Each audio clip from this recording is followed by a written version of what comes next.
This story is presented by Ghost 9.0 भूतों की डरावनी कहानी। यह डरावनी भूत प्रेत की कहानी जो आपको रात को सोचने पर मजबूर कर देगी। कहानी का नाम है पीछे मत देखना। यह कहानी एक छोटे से गांव की है जहां एक पुराना कुआं था। लोगों का मानना था कि उस कुएं में एक औरत की आत्मा भटक रही है जो रात में किसी को भी पुकार सकती है। गांव के बड़े बुजुर्ग कहते थे, अगर रात को किसी ने तुम्हें नाम लेकर पुकारा तो पीछे मत देखना। राजू नाम का एक युवक था जो इन बातों पर यकीन नहीं करता था। एक रात वह अपने दोस्त के घर से लौट रहा था। रास्ता सुनसान था। राजू उसने रुककर इधर उधर देखा लेकिन कोई नहीं था। फिर वो तेजी से चलने लगा। कुछ कदम आगे बढ़ा ही था कि फिर वही आवाज आई, राजू पीछे देखो, राजू पीछे देखो। राजू का दिल जोर जोर से धड़कने लगा लेकिन उसने हिम्मत करके पीछे देखा और वही उसकी चीख नजर आई। उसके पीछे एक औरत खड़ी थी, बिखरे लाल सफ़ेद साड़ी और आंखें बिल्कुल काली, और उसके होठ हिल रहे थे लेकिन आवाज़ नहीं आ रही थी। तभी वह औरत हवा में उड़ती हुई राजू के पास आई और कुछ फुसफुसाई, मैंने कहा था पीछे मत देखना, पीछे मत देखना।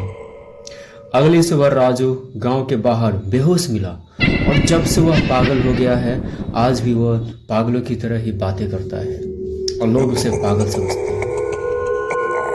आज भी जब रात में उस कुएं के पास से कोई गुजरता है तो कभी कभी किसी और की आवाज़ में अपना नाम सुनाई देता है। अगर तुम चाहो तो मैं,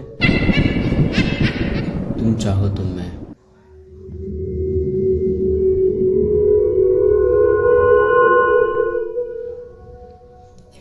उत्तर भारत के एक सुदूर गांव भानपुर में एक पुराना कुआं था जिसे लोग शापित कुआं कहते थे।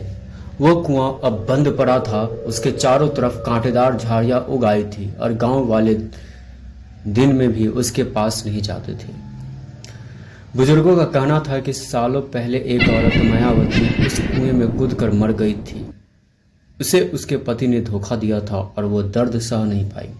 कहते हैं उसकी आत्मा अब भी वहीं भटकती है और जो भी उसे आवाज़ देता है वह उस इंसान की शक्ल में आ जाती है और फिर वह इंसान कभी वापस नहीं आता। राजू गांव का सबसे निडर लड़का इन बातों को अंधविश्वास मानता था। उसने अपने दोस्तों से शर्त लगा ली, मैं आज रात 12 बजे कुएं के पास जाऊंगा और वहां बैठकर एक बीड़ी पीऊंगा। अगर मैं वापस आ गया तो सब मानोगे कि भूत प्रेत कुछ नहीं होता। राजू रात को चुपचाप निकला, हाथ में लालटेन, जेब में बीड़ी और दिल में हिम्मत लेकर के। जब वह कुएं के पास पहुंचा तो सब कुछ अजीब सा लगने लगा। हवा एकदम थमी हुई थी जैसे वक्त रुक सा गया हो। राजू ने बीड़ी निकाली, जलाने ही वाला था बीड़ी, उसे धीमे से सुनाई दिया, राजू राजू राजू। वो चौंका, इधर उधर देखा, कोई नहीं था। उसने सोचा कोई दोस्त छिपकर मजाक कर रहा है। फिर कुछ दूरी झाड़ियों में हलचल हुई और फिर वही आवाज़, राजू पीछे देखो।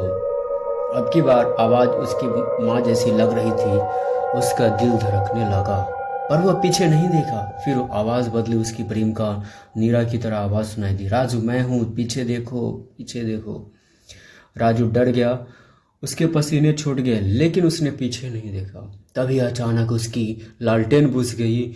अब सब कुछ अंधेरे में डूब गया। फिर किसी ने उसकी गर्दन पर ठंडी सांस छोड़ी और कान में फुसफुसाया, मैंने कहा था ना पीछे मत देखना। राजू अब खुद को रोक नहीं पाया। जैसे ही उसने पलट कर देखा, एक चीख अंधेरे में गूंज गई। अगली सुबह कुएं के पास बस उसकी बीड़ी जल रही थी और एक लकीर जमीन पर खींची हुई थी जैसे किसी को घसीट कर कुएं में ले गया हो।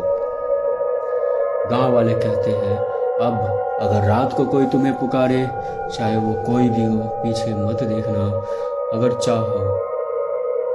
इसीलिए कहते हैं कि हमें पीछे मत देखना, पीछे मत देखना, पीछे